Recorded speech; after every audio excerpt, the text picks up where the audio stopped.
الحمد لله رب العالمين.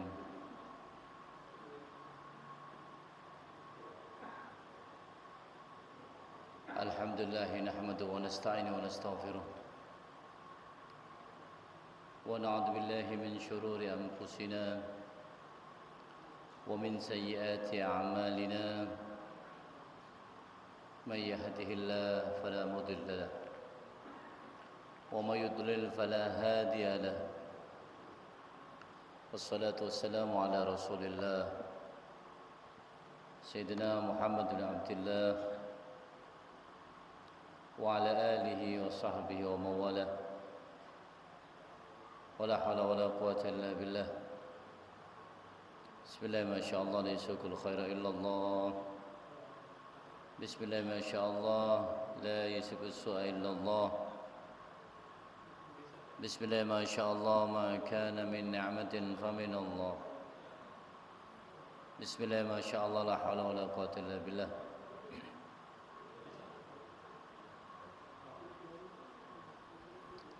Al-Mukarram wal-Muhtaram, para habaib, wabil khusus yang bersama kita pada malam hari ini adalah Habib Jihad yang kami muliakan, yang kami hormati, para masyaikh, para alim ulama,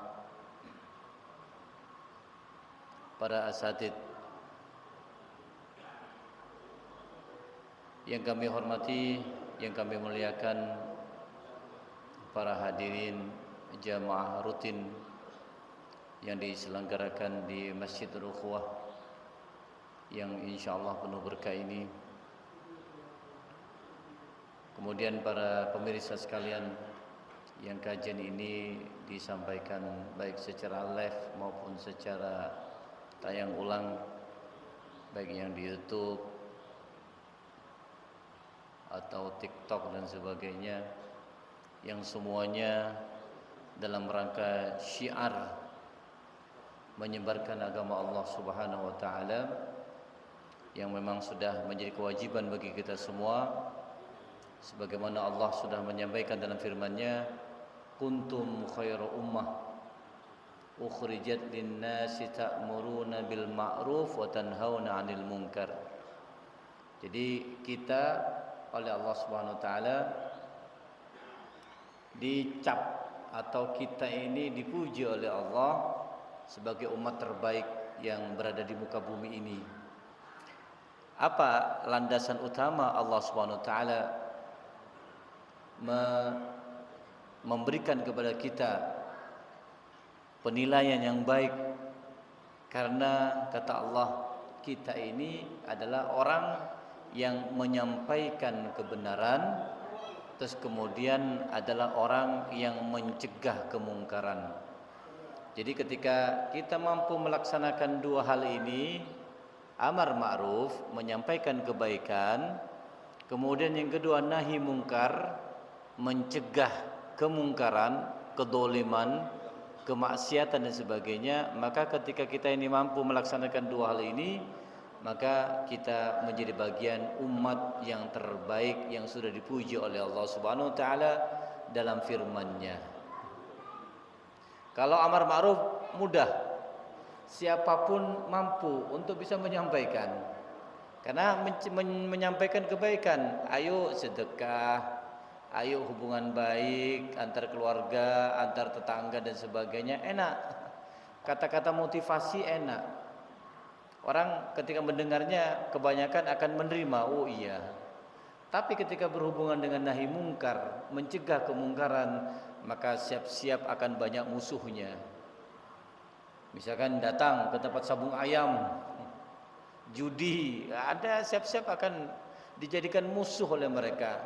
Mencegah ada orang minuman keras, kita cegah, kita datangi tempatnya, enggak boleh, maka siap-siap kita akan dimusuhi. Pokoknya apapun ketika kita sudah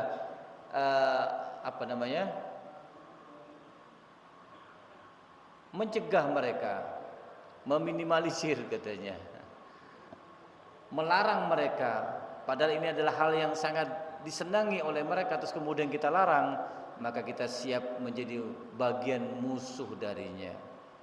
Tapi ketika kita mampu melaksanakannya, sebagaimana Nabi Muhammad SAW menyampaikan kepada kita semua tentang qulil haqqa walau kana murran. Jadi katakan yang baik walaupun itu pahit sebenarnya. Karena menyampaikan kebaikan tidak semuanya orang bisa. Pahit karena kita akan siap dimusuhi. Tapi kalau kita mampu melaksanakannya, maka kita pertama dicap sebagai manusia terbaik di muka bumi ini. Yang kedua, kita melaksanakan perintah Nabi Muhammad SAW untuk menyampaikan. Sebagaimana Nabi juga mengatakan, "Ballighu anni walau ayah." Sampaikan apa yang sudah aku sampaikan kepada kalian, walaupun cuma satu ayat, satu kalimat. Misalkan, ayo minum dengan tangan kanan, misal itu kan sudah baik. Ayo pakai dua sandal, jangan pakai sandal yang kiri saja, kan begitu. Itu sudah hal yang baik.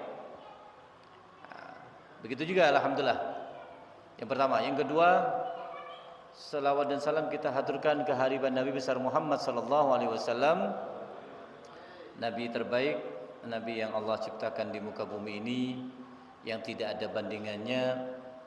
Mungkin secara fisik Nabi Muhammad tidak beda jauh dengan kita secara fisik, sekilas. Tapi sejatinya Nabi Muhammad jauh dari unsur penciptaannya saja sudah beda.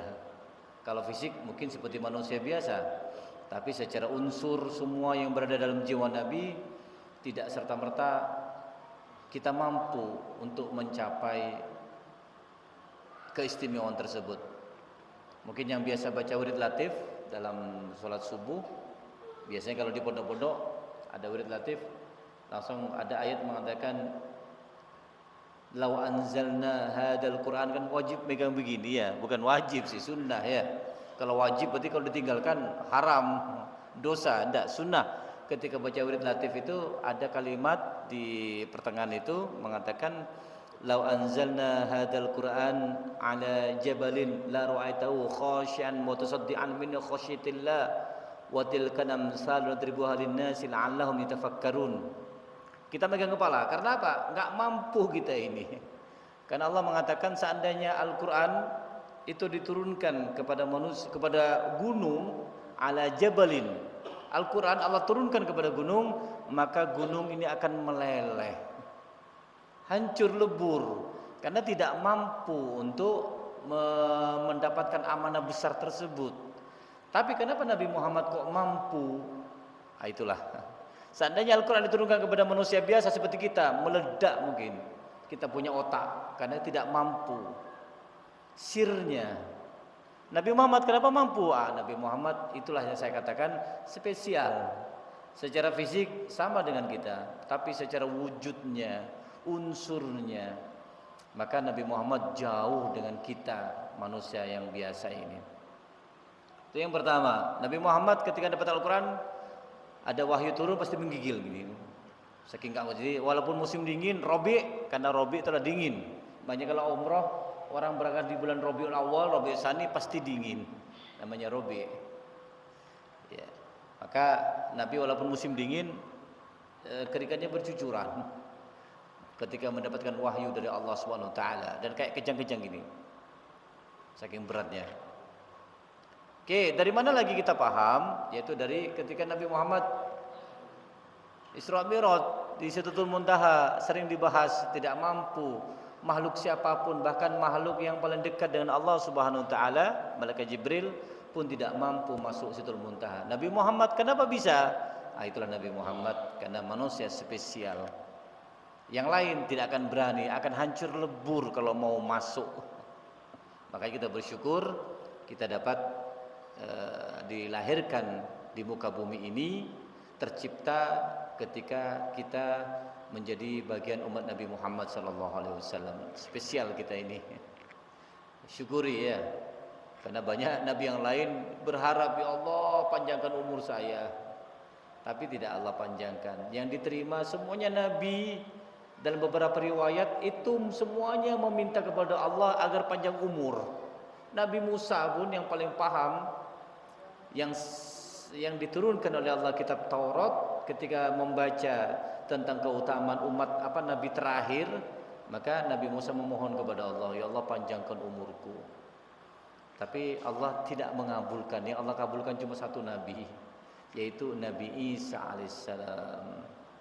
Allah kabulkan doanya sehingga Nabi Isa Allah panjangkan umurnya, dan ketika turun ke muka bumi maka tetap menjadi bagian umat Nabi Muhammad sallallahu alaihi wasallam.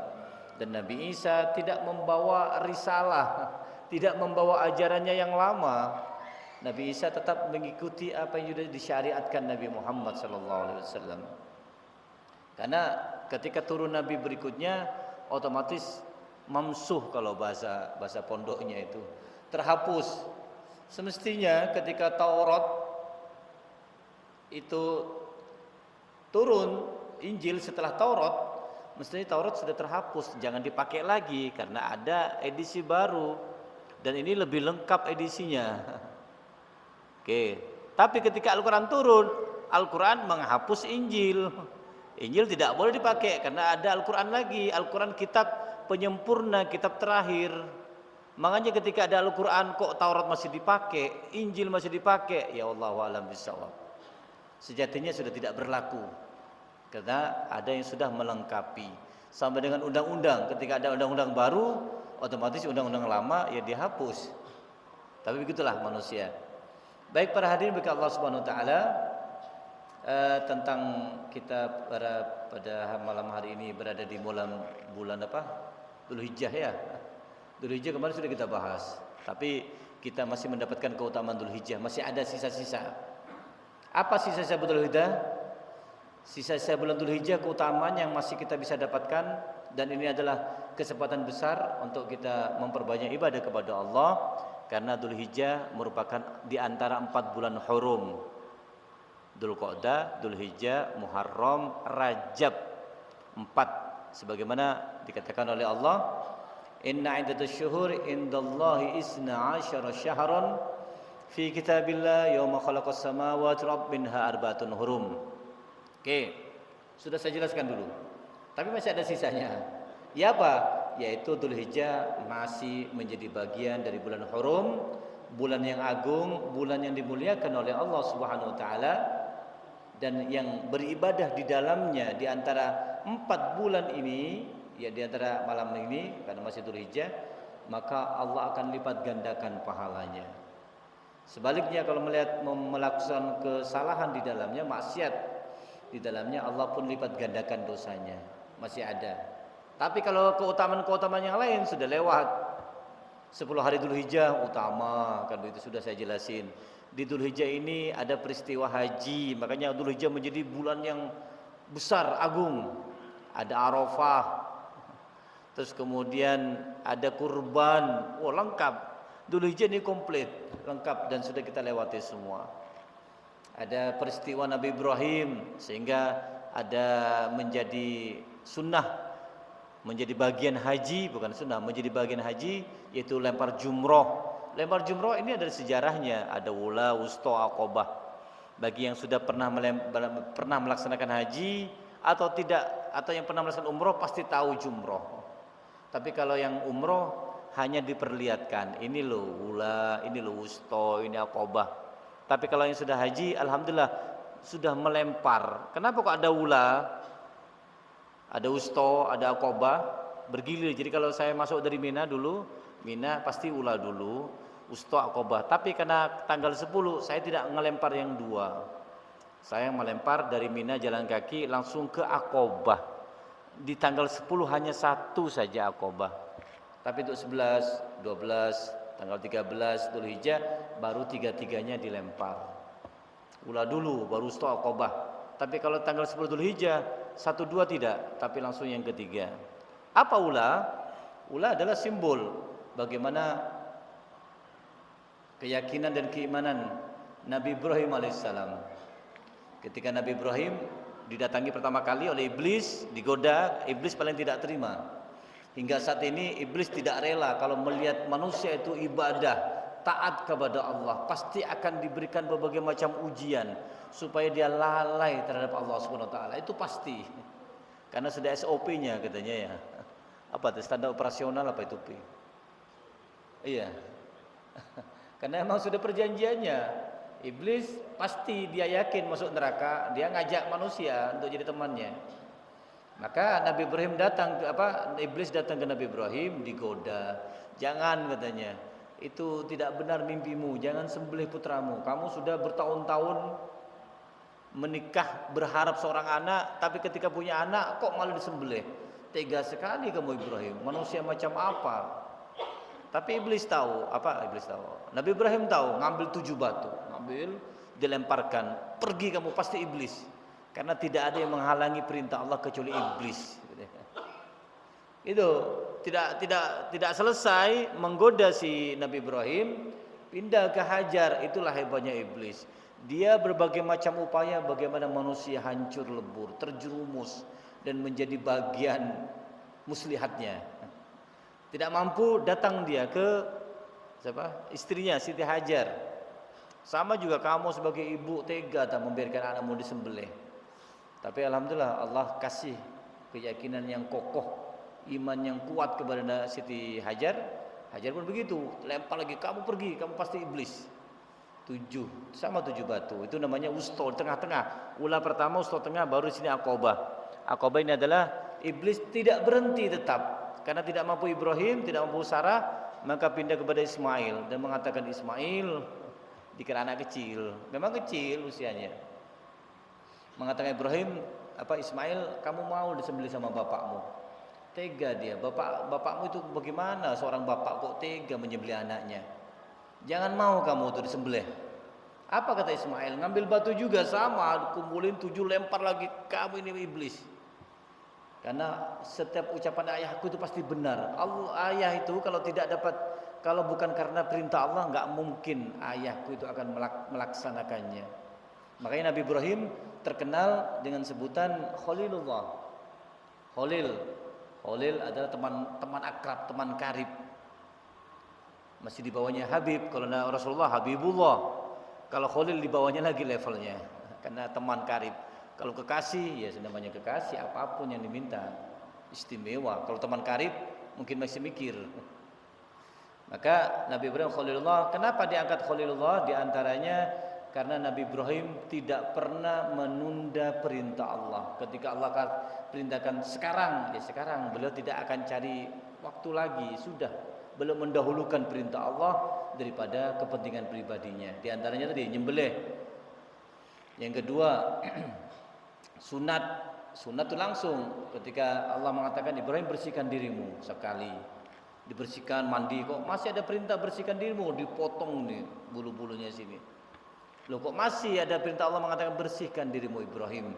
Maka Nabi Ibrahim dikasih ilham oleh Allah, kemudian beliau inisiatif langsung menyunat, bukan dipotong kemaluannya, beliau menyunat dengan kodum. Kodum ini ada 2. Ada yang mengatakan kapak, tapi ada yang mengatakan bukan kapak, memang daerahnya kodum namanya.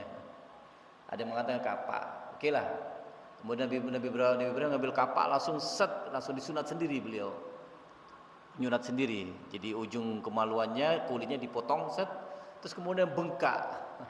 Sehingga ketika bengkak dan kemudian terkena sakit ya, parah bengkak, kemudian Allah mengatakan Ibrahim, aku kan masih belum ngasih tahu menggunakan apa, pisau apa, kamu langsung apa yang di samping apa ambil langsung.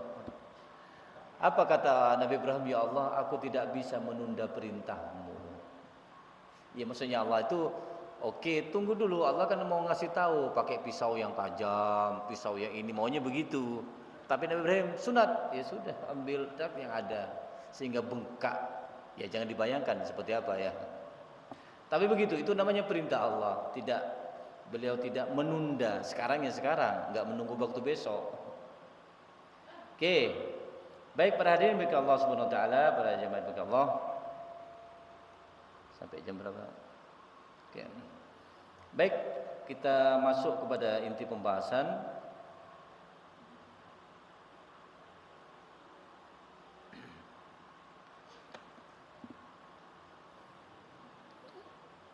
Kemarin yang tentang sholat kita sudah selesai, kita bahas, tapi tetap unsur fikihnya masih ada. Yang pertama adalah tentang ikhtilaf dan madhab, karena kita wajib punya madhab.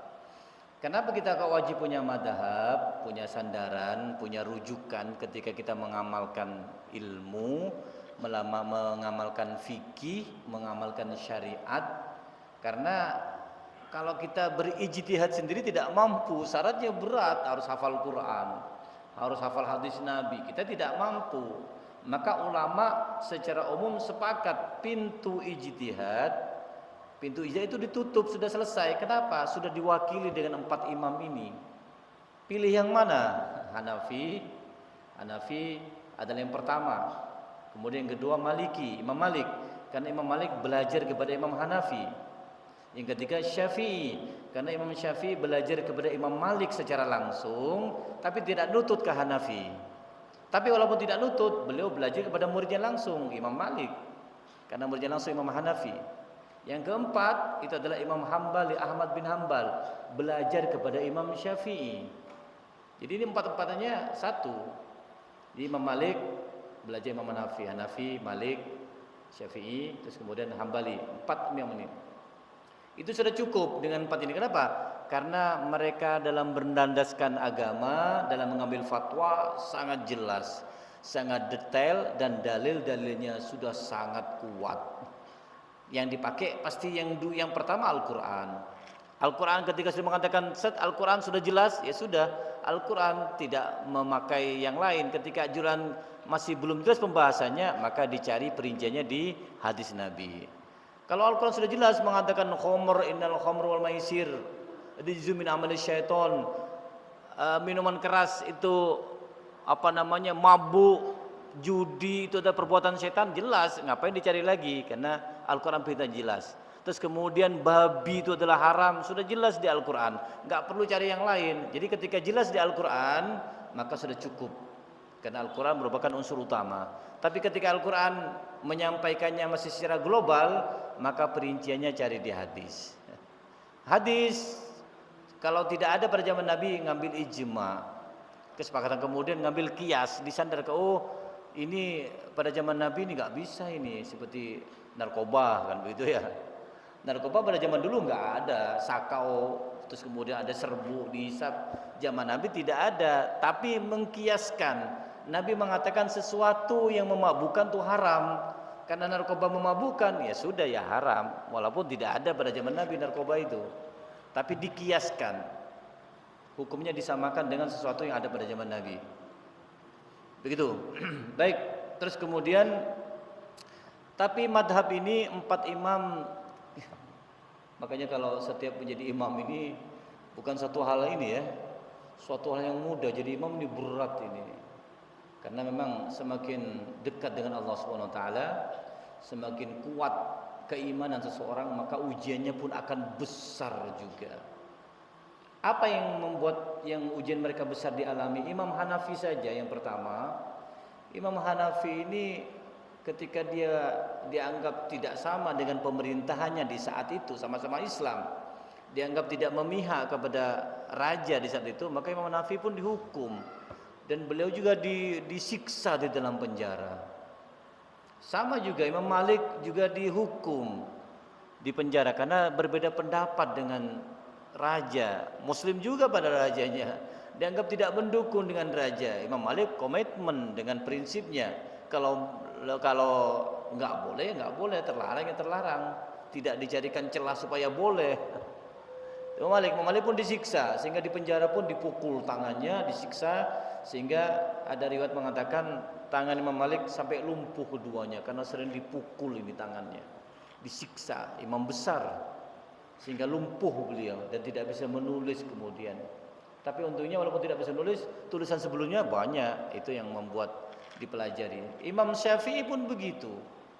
Imam Syafi'i pernah dipenjara walaupun sebentar, karena harus disuruh mengakui, disuruh tunduk kepada raja. Raja saat itu sultannya kebetulan berbeda pendapat dengan Imam Syafi'i.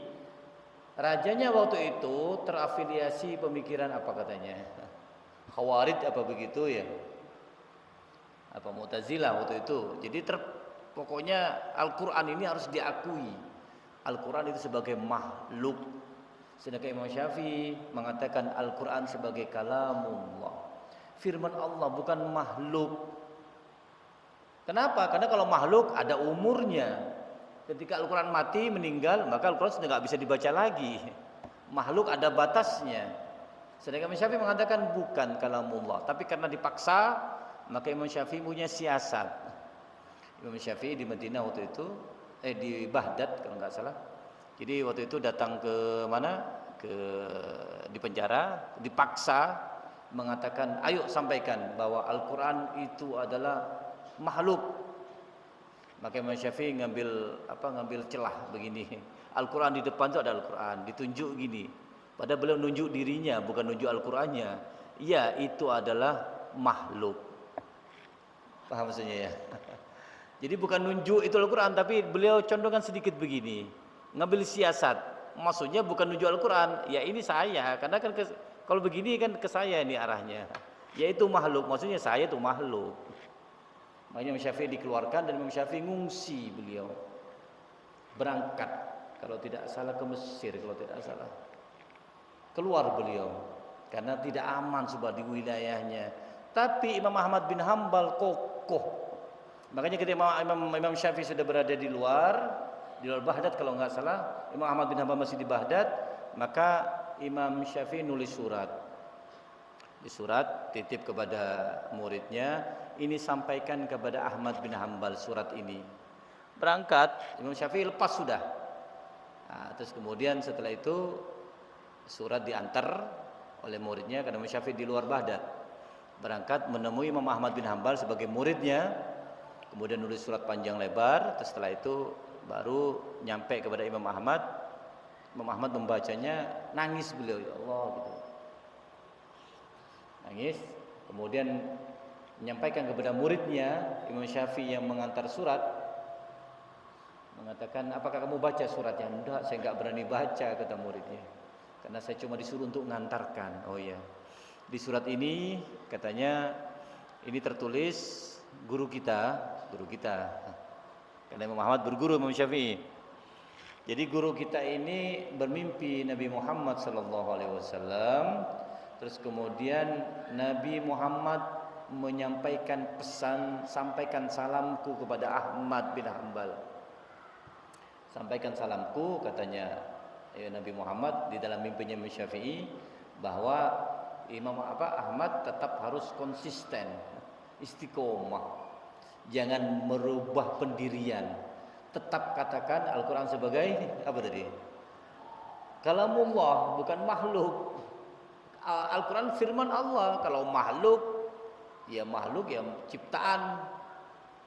Begitu. Terus kemudian setelah itu ya karena membaca surat ini, kemudian Imam Ahmad menitip baju gamisnya, ini tolong berikan kepada guru kita, gamis saya, katanya. Berangkat. Maka setelah itu Imam Ahmad langsung diuji, dipenjara karena tetap kokoh pendirian, dan Imam Ahmad disiksa, dicambuk setiap harinya. Ada yang mengatakan 100, ada yang mengatakan 1000, pokoknya dicambuk. Bayangkan imam besar. Kalau di sini kita bayangkan siapa ya? Misalkan Habib Rizik kan begitu dah. Dicambuk begitu seandainya pada zamannya, imam besar. Tapi beliau tetap pendirian beliau.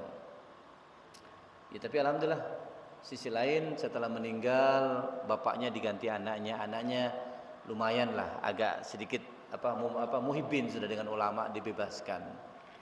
Ya. Baik, jadi kita intinya dalam hal ini kita wajib bermadhab, wajib ya, karena kita tidak boleh membuat hukum sendiri. Karena kita di Indonesia secara umum madhabnya Imam Syafi'i, maka ya sudah teguh, nggak boleh talfid namanya, kecuali memang keadaan kita berada di Mekah, keadaannya tidak memungkinkan mengikuti Imam Syafi'i, maka ikuti Imam Malik, karena di Mekah menggunakan Imam Malik. Ada yang mengatakan Imam Hanafi, yang lebih banyak di Imam Malik dianut oleh orang Maroko lebih banyak Imam Malik. Kalau di Mekah Hanafi sebenarnya. Tapi kalau kita terdesak bisa menggunakan pendapat Imam Malik, karena ada hal yang membolehkan, tidak boleh Imam Syafi'i, tapi di Imam Malik boleh, seperti menyentuh perempuan baik istri maupun bukan istrinya, bukan mahram, batal. Tapi Imam Malik mengatakan tidak batal asal tidak disengaja dan tidak bersyahwat. Nah, itu, tapi ada caranya nanti. Oke. Baik, jadi pertama harus bermadhab kita, karena madhab patokan kita. Kita bagaimana bisa mencari sandaran hukum? Makanya kalau pintu ijtihad untuk Ahlussunnah wal Jamaah ditutup, sudah cukup Anda pilih di antara 4 ini. Ya, terus kemudian seperti apa contohnya di sini? Ikhtilafu ummati rahmah. Nah, kita di sini buat perbandingan dalam berwudu saja. Dalam wudu ini ada 4 madhab dan beda-beda. 4 madhab ini beda-beda dalam berwudu. Yang perbedaannya hanya di kepala. Kalau wajah sama, mengusap wajah, mengusap tangan. Jadi harus dialirkan, kata Sandi Hidayat. Bukan begini kalau wudu, bukan. Bukan, tapi kita dari tangannya ke bawah kita. Jadi kalau wudu begini tangannya, biar mengalirnya ke sini, bukan mengalir ke sini ya. Jadi kita angkat begini, ngalir. Karena kan sampai siku, tangan pada siku. Jadi alir mengalir di sini, bukan kita begini berwudu. Jadi gini kan. Semuanya sama. Wajah, tangan, kaki sama. Tapi yang membedakan adalah ketika mengusap apa tadi? Usap kepala. Nah, kepala perbedaannya di mana? Perbedaannya kalau imam yang pertama kita lihat dulu.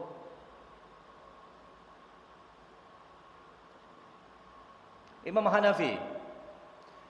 Semuanya ada dalilnya karena Nabi pernah melakukan itu semua. Yang pertama, kata Imam Hanafi, yang pertama adalah imam gurunya Imam Malik, yaitu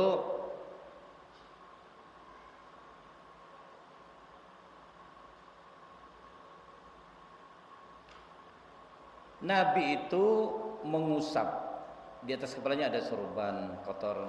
Jadi Nabi Muhammad ini ketika pakai surban begini, surbannya tidak dilepas. Tidak dilepas. Kemudian Nabi memasukkan tangannya. Jadi surbannya masih kayak kita pakai kerudung, gimana itu yang dilepas terurai ya.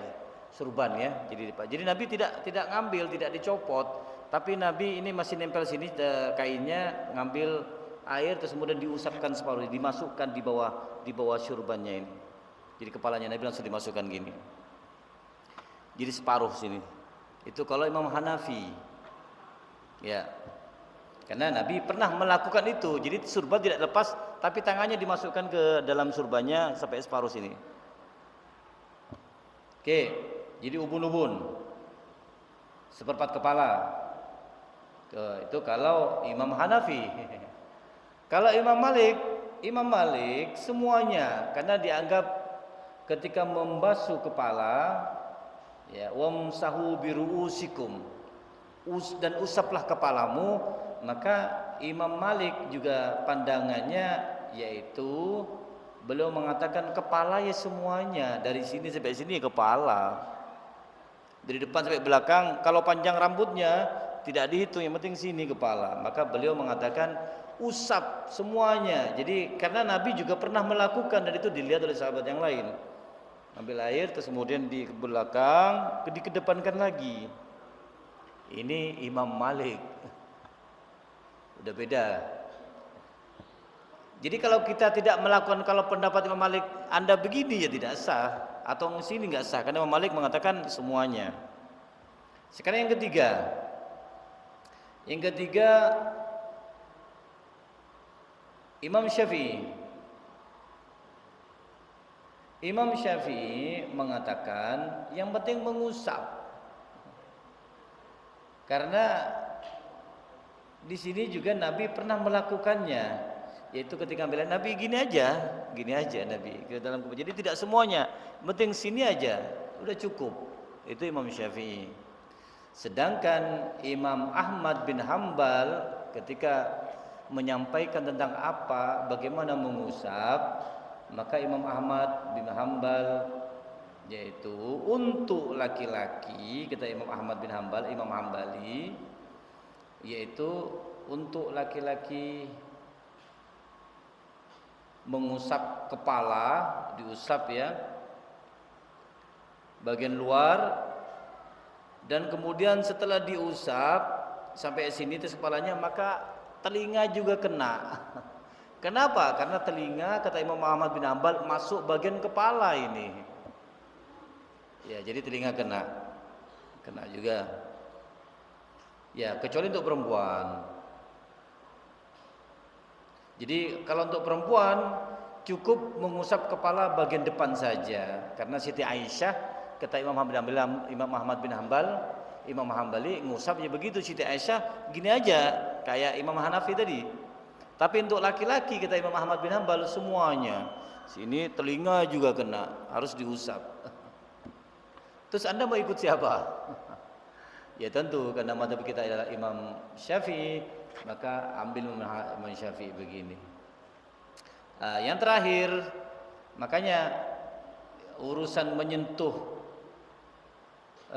lawan jenis bukan mahram, istri juga bukan mahram ya. Kalau mahram nggak boleh dinikahi oleh kita. Makanya kalau Imam Syafi'i nyentuh istri batal, ya kan istri bukan mahram.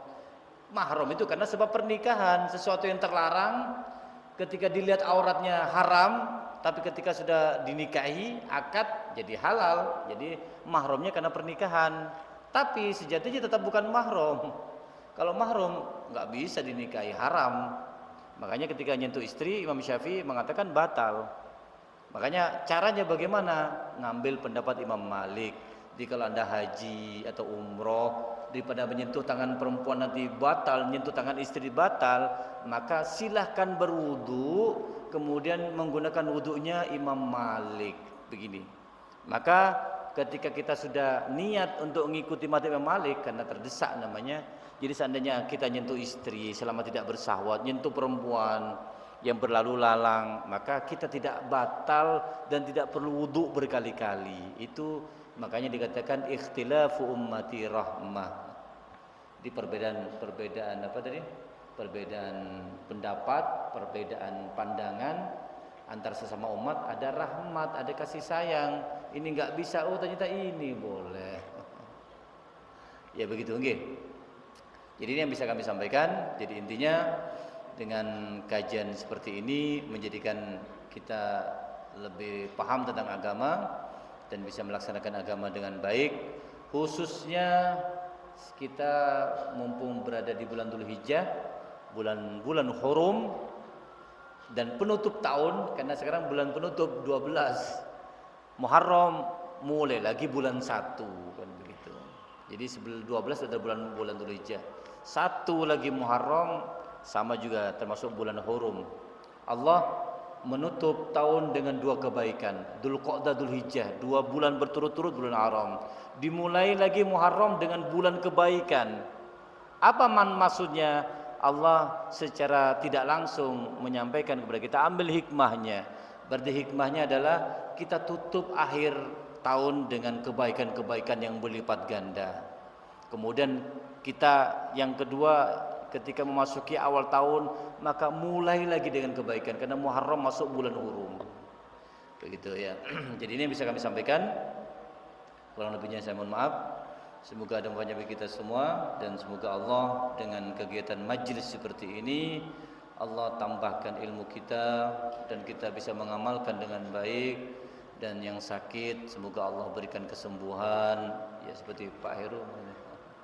Semoga Allah angkat penyakitnya, sembuh, sehat walafiat seperti segala semuanya. Yang punya hutang semoga Allah lancarkan urusannya sehingga hutang bisa terbayar dengan baik dan tidak punya hutang lagi karena Allah cukupi rezeki kita. Dan kita berharap kepada Allah Subhanahu wa taala agar Allah panjangkan umur kita, sehat walafiat, anak-anak kita semuanya juga menjadi ahlul khair, menjadi penerus perjuangan Nabi Muhammad sallallahu alaihi wasallam, dan kita semua masuk surga Allah tanpa hisab dalam keadaan husnul khatimah. Amin Allahumma rabbal alamin. Demikian bisa kami sampaikan, kurang lebihnya saya mohon maaf. Akhiran, assalamualaikum warahmatullahi wabarakatuh.